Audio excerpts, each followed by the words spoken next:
The sleeve and O-ring kit consists of a new cylinder and the return air O-ring. Typically, the cylinder will need to be replaced due to damage caused by the failure of another of the gun's components. If the driver breaks, it or pieces of it can scar the cylinder wall. Rarely, the pin that connects the driver to the piston will come free, also causing damage to the cylinder wall. The included O-ring is the return air O-ring. It covers a series of holes that are cross-drilled into the cylinder. When the piston fires and drops below these holes, the high-pressure air in the cylinder pushes past the O-ring and enters a second set of openings at the base of the cylinder. This pushes the piston back to the top of the cylinder for the next shot. Replacing the sleeve and O-ring kit is a repair that you can do yourself, and I'm going to show you how. Hi, I'm Mark Socha.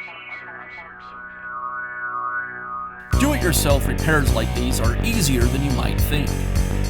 From lawn machines to cordless drills, kitchen mixers, Outdoor grills.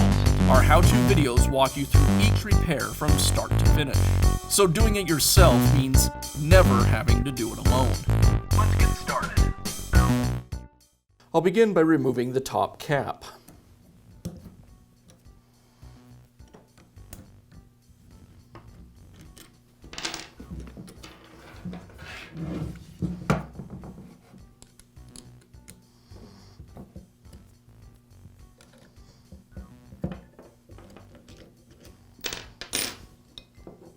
Now remove the head valve assembly. Now remove the retainer. Now remove the cylinder and the piston.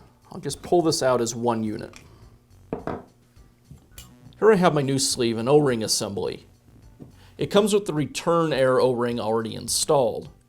Now I need to transfer over this O-ring that seals the upper and lower halves of the cylinder from each other. So I'll use a pick to help me remove the O-ring. And I'll just transfer it over to the new one.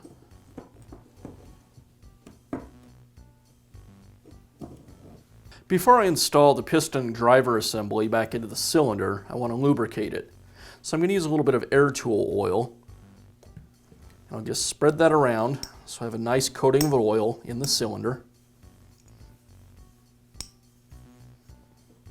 And now I can install the driver and piston back into the cylinder.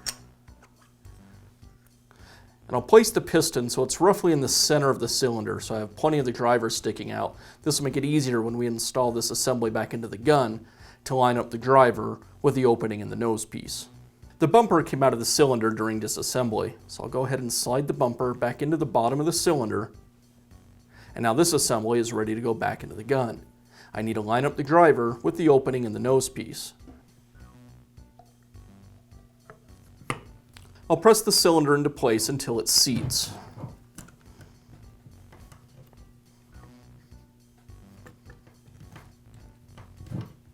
Like that. Now reinstall the retainer.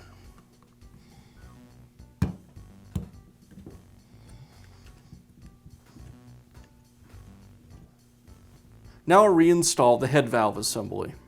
The portion of the head valve assembly that's open goes towards the back of the gun. So I'll line this up. This white cap goes on top. I'll replace the exhaust filter, followed by the top cap, and I'll secure it with the screws.